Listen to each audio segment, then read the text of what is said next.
He wants attention, but I want to make you guys a tutorial right now.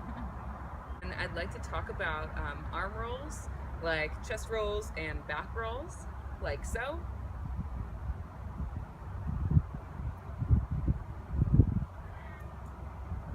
These took me a really long time to learn, so don't feel discouraged if it takes you a while as well.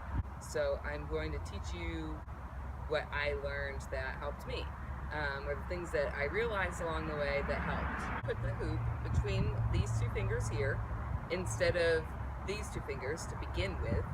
Eventually it's kind of natural to let go between your thumb and forefinger, but to begin with, this was a good muscle memory exercise to get used to feeling the hoop balance kind of on your hand or your hand and your arm.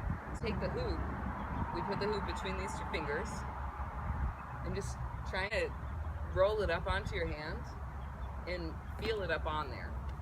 It's okay if it falls, and you don't even have to try and roll it all the way up or across or anything. Just kind of like feeling the hoop. Feel it out.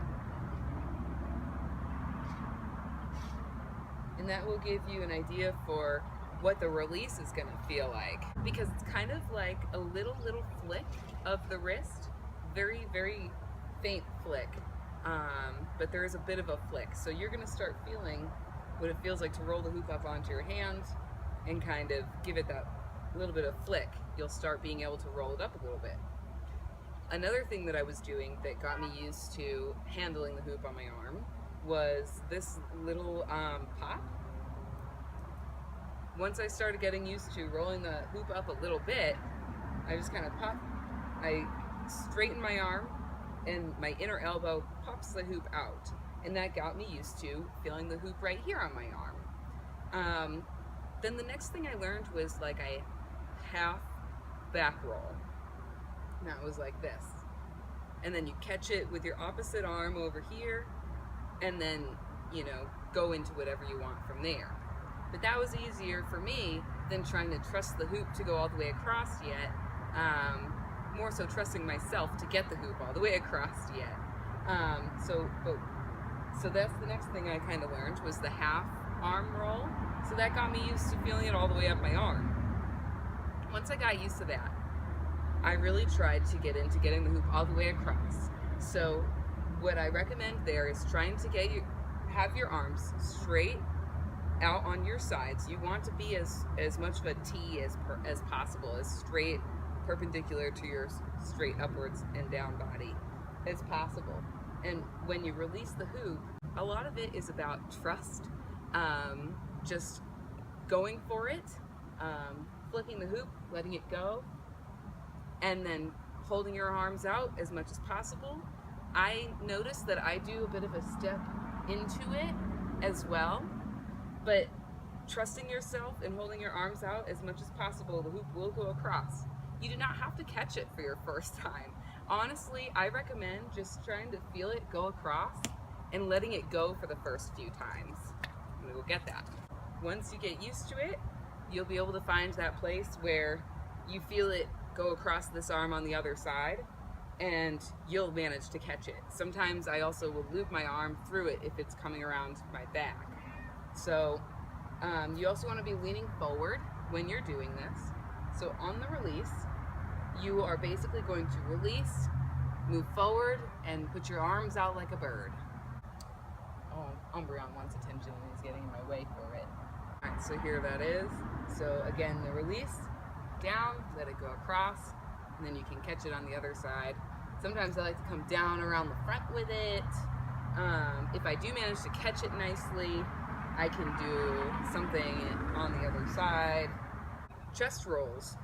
Then I finally learned the chest roll after the back roll, and that was pretty much the same thing. It's about trusting the hoop, releasing, and instead of leaning forward, you're going to want to lean back and do the same thing with putting your arms out as straight as possible. And you can go ahead and try practicing this without catching it first. Go ahead and just release, lean back, and let it roll all the way across, and just get a feel for what that feels like. I always talk about muscle memory in my tutorials, and that's exactly what this is going to help. If you're too worried about catching it, you're not gonna be allowing the rest of your body to do the other the other steps of the trick that ends in catching. So you want to get yourself used to the first steps and then the ending. So we'll show you that chest roll. We're going to release and lean back, put our arms out straight as possible, and then eventually you'll get used to it that you can catch it on that opposite side as well. So we'll show you that again from the sides as well. So I'm really, really leaning back. Allow my body to almost be a floor for the hoop to roll across. And I'll do a back roll as well. So those are pretty much the keys to it, is the release, leaning back or forward, and trusting yourself and keeping your arms out as straight as possible. I think it's easier to practice this in the beginning with a thicker tubing hoop.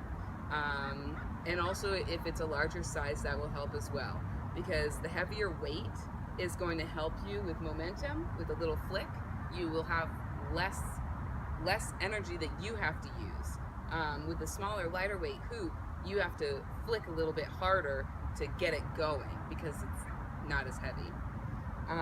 And then I also recommend the thicker tubing, because you're just going to have more surface area to work with. You're going to make contact more easily with the thicker tubing than with a smaller, thinner tubing. So I really hope that helps you guys with chest rolls and back rolls, and let me know if you have any questions.